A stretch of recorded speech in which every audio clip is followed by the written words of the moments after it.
precisamos entender o porquê que os sintomas da ansiedade são diferentes de pessoa para pessoa. Em primeiro ponto, existem sistemas de alertas que são bases para todos nós. Então, nós passamos por esse processo, que é o que eles chamam de luta e fuga. Quando nós entramos num processo de luta ou fuga, existem sintomas que são iguais, gerais para todo mundo. Mas existem sintomas que são diferentes, ok? Então, quais são os sintomas que são iguais para toda a gente? Transpiração, que pode acontecer. Secura na boca, pode acontecer. Tremores, pode acontecer. E daí vai ser de acordo com a intensidade. Ou seja, Gi, se eu estou no início das minhas ansiedades, quem tiver com ansiedade há cerca de 3 meses, 2 meses, que está sentindo esse desconforto, vai ser mais palpitação, vai ser mais sensação de fraqueza nas pernas, vai ser mais, pode vir um pouquinho de tremores, pode vir uma sensação de inquietação. Por quê? Porque eu estou no início do processo. Depois é que vai surgindo outras questões também. O aumento da tensão arterial, tá? Vai dando dor no estômago. Então, quando eu entro num processo, eu posso ter dor no estômago. Por quê? Porque o meu estômago tem que parar de fazer a digestão automaticamente, porque eu tenho, nesse momento, uma ameaça. Porque se é um sistema de alerta, eu estou em ameaça, então eu tenho que sair correndo. E se eu vou sair correndo, eu preciso estar com o estômago vazio, eu preciso estar com o meu intestino já limpo, porque eu não posso sequer ter que parar para fazer alguma coisa. Então, de acordo com o seu quadro, se você tivesse alimentado há pouco tempo, você simplesmente vai ter uma liberação do intestino, ou seja, você pode ter uma diarreia. Tanto que em crises epiléticas, eu até conto isso para vocês da minha história, as minhas crises epiléticas, muitas das vezes eu defecava mesmo, assim, sem consciência, né? Eu desmaiava e acordava toda suja. Era muito vergonhoso para mim. Eu lembro o quanto aquilo me embaraçava, o quanto era difícil, sabe? Você tá tranquila dentro de um espaço, indo para a escola, na altura eu estava indo para a escola, e de repente, no meio do caminho, você vê e você sente aquela falta de ar vindo, aquele incômodo, você sente que você vai desmaiar e de repente você desmaia e acorda mijada, acorda defecada, né, com fezes à sua volta e as pessoas olhando com nojo, com assim, que nojo, que problema que ela tem, e você morrendo de vergonha, extremamente frágil ali, olhando para as pessoas. Então, automaticamente a dor no estômago ela acontece por isso, porque o meu corpo ele não conseguia processar as coisas, então ele sentia que ele tinha que soltar tudo que ele tinha. Então, se eu tivesse comido, eu soltava, ao ponto de eu começar a deixar de querer comer, porque eu tinha vergonha e medo de ter alguma coisa para sair no meu intestino se eu tivesse comido. Então, antes de ir para a escola, eu não queria mais comer, não queria mais me alimentar. Então, todas essas pequenas situações, elas vão acontecendo na nossa história e como eu sempre digo, a ansiedade, ela vai roubando-nos coisa no dia a dia. Todos os dias ela rouba um bocadinho. Por isso é importante a gente querer sair da ansiedade quanto mais cedo melhor. Encontrar um caminho que possa levar vocês a viver sem ansiedade é a minha missão, e fazer com que vocês consigam chegar lá é a minha missão, porque eu sei o quanto isso custa, né?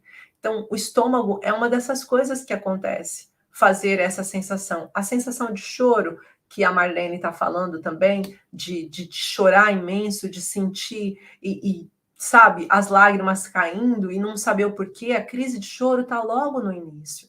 Ela tá, gente, ela é uma das coisas que vem mesmo no início. Quando você está com um processo do início da ansiedade, você tem crise de choro. Porque depois de um tempo você já não chora mais. Até produzir lágrimas fica difícil.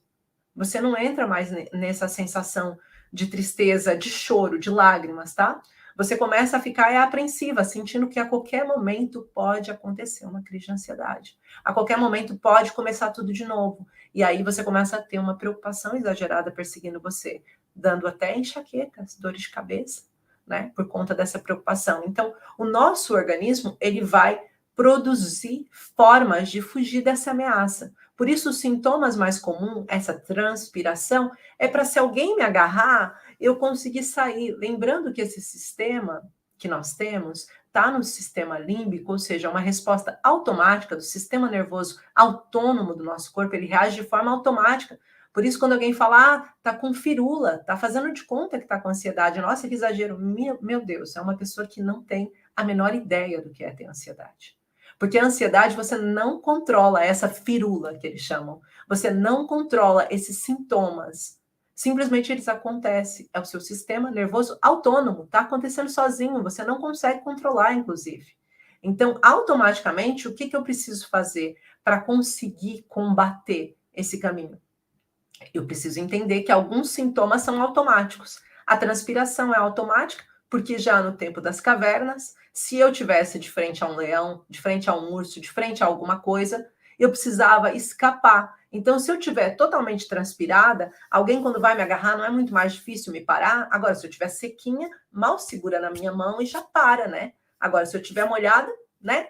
Tanto que eu lembro da banheira do Gugu, que era difícil segurar as pessoas dentro da banheira do Gugu. Exemplo, né? Então, automaticamente, quando eu transpiro, é para fugir da ameaça. Quando o meu coração acelera, é para bombear mais oxigênio para eu conseguir correr. A respiração fica alta, por quê? Porque o meu corpo não tem tempo de fazer uma respiração inteira. Por isso, se vocês fizerem uma respiração inteira, né, a respiração que eu inspiro e expiro, facilmente eu consigo voltar o meu corpo para um sintoma menor. Quer dizer que eu vou parar? Não. A ansiedade ela tem que ser vista com 3 olhos diferentes. Não dá, não, e eu não estou falando dos 3 pilares da cura, não. Estou falando da ansiedade e esses 3 olhos. Porque senão eu vou estar fazendo coisas no tempo errado. E eu preciso agir no tempo certo na ansiedade, senão não vai dar certo. Não funciona. Por isso que muitas das técnicas que vocês têm, vocês acabam olhando e falando assim, bem, eu tenho essa técnica, mas ela não resulta comigo. Talvez você usou no tempo errado. Tem 3 tempos para eu olhar para a ansiedade. Então, transpiração, os pés, as mãos cheias de sangue. Eu senti que minha mão está formigando. Chega, parece que solta faísca. Sabe? Eu sinto o sangue chegando aqui, a minha pele fica clara aqui, parece que eu tomei um susto, não é? Na ansiedade. Eu começo a transpirar frio. Por quê? Porque a transpiração vai ficar fria, porque todo o seu sangue está sendo jorrado para as suas mãos e para os seus pés. E por quê?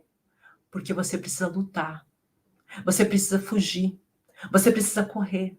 Só que a questão é que, normalmente, antigamente, quando as pessoas tinham isso, no tempo dos primatas, elas estavam de frente com o leão. E o problema maior é que hoje a Betinha, a Jussiara, a Babranco, a Joaquim, estão às vezes na frente de um computador, quando tem uma crise de ansiedade. Às vezes estão na geladeira, ainda abrir a geladeira e começa a sentir que vai dar uma crise. Às vezes eu estou no volante do meu carro. Então eu não estou em processo de ver nenhuma ameaça na minha frente, mas eu preciso correr do mesmo jeito. O meu corpo me diz que eu preciso correr, e aí começa a acelerar todos os movimentos, e vocês não conseguem lidar, porque ele está acelerando, mas vocês estão parados. E aí dá aquele choque de realidade, dá aquele desconforto. E aí vem a inquietação, né? Eu querer ir para um lado, para o outro, eu não consigo me sentir bem. Algumas pessoas vão sentar, vão tentar respirar, vão tentar encontrar um lugar, uma posição que seja calma. Mas tá. Tudo isso são sintomas que todos têm.